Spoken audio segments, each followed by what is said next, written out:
یہ کوئی غوث زمانہ ہے؟ وہ کہیں گے کسی کتاب میں یہ تذکرہ تو میں نے نہیں پڑھا۔ مولانا خلیل احمد صاحب سے پوچھئے شیخ سعدی کون ہیں؟ یہ کہیں گے گلستہ بوستہ کے لکھنے والے مصنف ہیں، ایک صوفی شاعر ہیں۔ میں عرض کرنا چاہتا ہوں کہاں مزار ہے؟ ایران میں، شیراز شہر میں ان کا مزار ہے۔ دلی سے ایران کی مسافت 2000 کلومیٹر۔ میں عرض کرنا چاہتا ہوں ایک شعر پڑھنے والا شعر پڑھتے پڑھتے دلی میں بھول گیا، شیراز کی قبر میں جو آرام کر رہے ہیں انہیں کیسے پتا چل گیا کہ میرا شعر پڑھنے والا بھول رہا ہے؟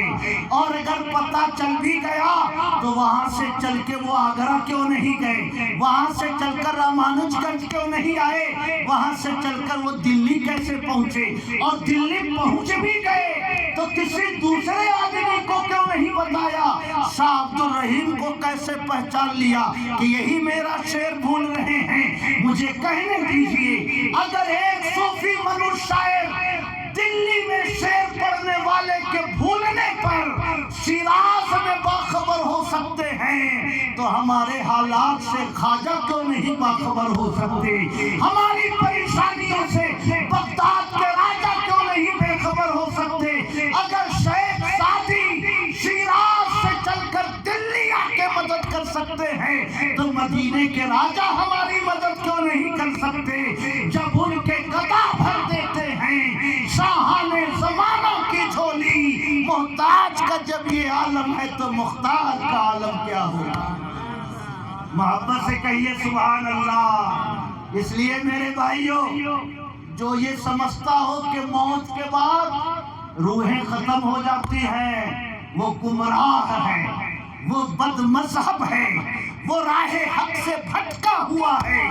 العام لوگوں کی روحیں بھی ختم نہیں ہوتی ہیں، ولی کی روح کا کیا کہنا، غوث کی روح کا کیا کہنا، خواجہ کی روح کا کیا کہنا۔ اگر وقت ہوتا تو میں آپ سے عرض کرتا حضرت مولانا مستقیم احمد صاحب عشاء کی نماز پڑھ کر باوضو سو جائیں، حدیث میں ہے کہ ان کی روح عرش پہ جاتی ہے، بارگاہ الہی میں سجدہ کرتی ہے۔ مولانا رفیع الدین کہتے ہیں اٹھئے مولانا خلیل صاحب کے گھر چلنا ہے، چند منٹوں میں آنکھ ملتے ہوئے اٹھ کے بیٹھ جاتے ہیں، چند لمحوں میں 4000 سال کی دوری پر عرش ہے، ان کی روح چند لمحوں میں عرش پہ گئی، چند لمحوں میں عرش سے چل کر جسم میں آئی۔ اگر مولانا مستقیم کی روح کی یہ قوت پرواز ہے تو ولیوں کی روح کا عالم کیا ہوگا، صالحین کی روح کا عالم کیا ہوگا؟ مجھے کہنے دیجئے خواجہ کی روح مبارک کا عالم کیا ہوگا؟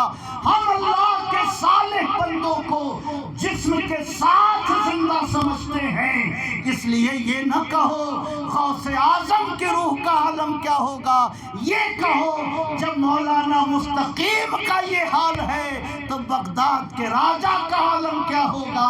یہ اگر وجے نگر سے عرش پہ جا سکتے ہیں روحانی طور سے تو بغداد کے راجہ بغداد سے چل کر وجے نگر کیوں نہیں جا سکتے؟ کہیے سبحان اللہ۔ اس لیے میں چلتے چلتے ایک بات عرض کرنا چاہتا ہوں، میں رہتا ہوں بگاڑو، مولانا رفیع الدین حافظ بدر الدین رہتے ہیں وجے نگر، ان کا بیٹا جا رہا ہو پڑھنے، 50 روپے کا سیب خریدا، بیٹے سے کہا مولانا صاحب کو دے دینا، چھٹی میں بیٹا آیا پھر جانے لگا، 50 روپے کا سنترا خریدا، کہا یہ مولانا صاحب کو دے دینا۔ رمضان کی چھٹی کے بعد ان کا بیٹا جانے لگا، حافظ بدر الدین نے کہا یہ 10 روپے کا کیلا دے دینا۔ تحفہ پہنچتا رہتا ہے تو ملاقات ہو کے نہ ہو یاد تازہ ہوتی رہتی ہے، دل میں خیال پختہ ہوتا رہتا ہے۔ اگر کبھی 2-4 مہینہ حافظ